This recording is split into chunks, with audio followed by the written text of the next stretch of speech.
Nigel, you're promoting a book that you wrote. It's called Taylor The Motörhead Years, 1975 to 1992. And I'm adminning a Facebook group called Motörhead The World. And I thought it would be great to catch up with you and have a discussion about your work. I noticed that on Ace of Spades. I think, for me, I love the album, but I think the mix, you had to have a really good hi-fi system to get it to sound like Overkill, because Overkill just had this lovely warmth to it, and I just think it was the way they mixed it and got the bass drums out. And of course, that's when Phil started to use the twin pedals. Yes. You know, I can't remember. And there's a lovely story in the book about the twin pedals and the writing of Overkill, really. That was hysterical. Yeah.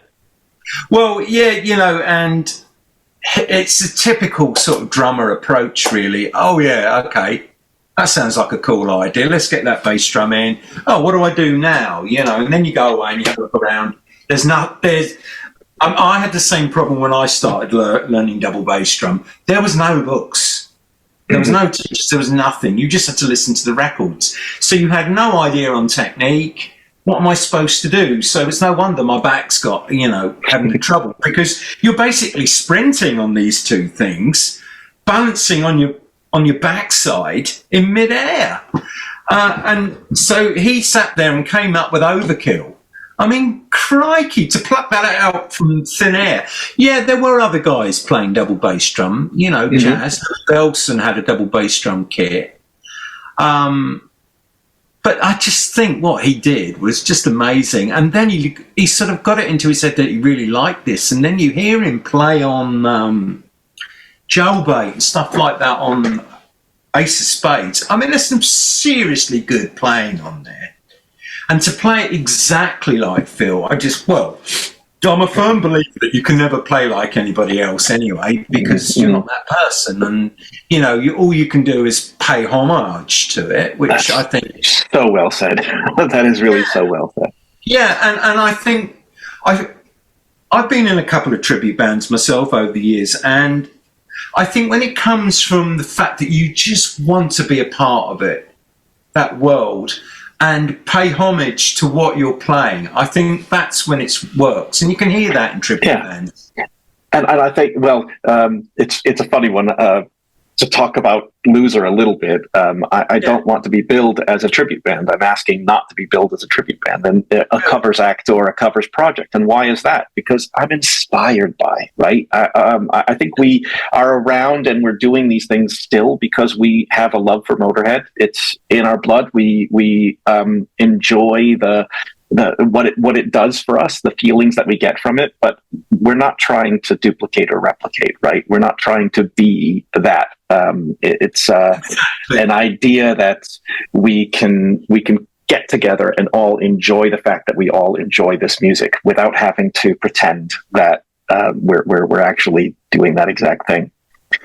And that's when I love it, because actually what happens is you're then taking the energy of that music and making it your own and continuing that energy. And really that's what we do in the arts, in music. We just take energy that's gone before us and shape it our own way and pay homage to it, if you like.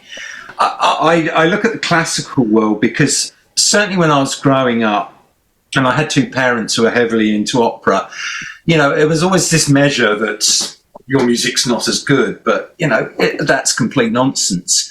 And I think that's seen more widely now. But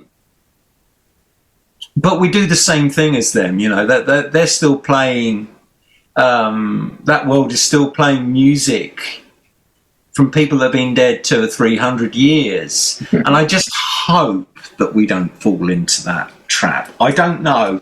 I don't think we will, because I think the essence is different. But I get it, you know, why wouldn't you want to play a tribute to that? I mean, when I'm performing my own stuff, I still can't help but bang in a few Pink Floyd and Hawkwindy songs. It's because I love them so much. You just want to do it your way, and I think that's key. And certainly the spirit of Motörhead lives on, doesn't it? And it's great to see so many new bands coming up that want to carry on that.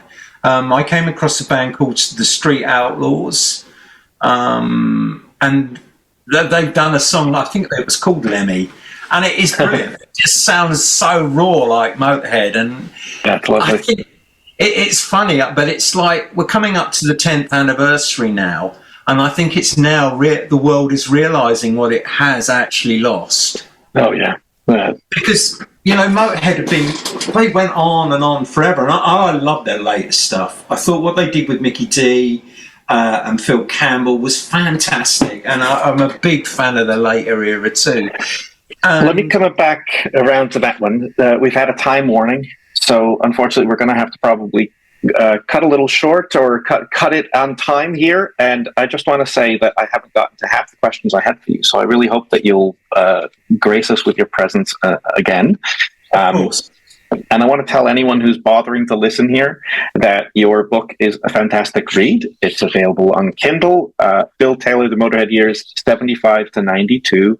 And from my perspective, you've scoured the internet.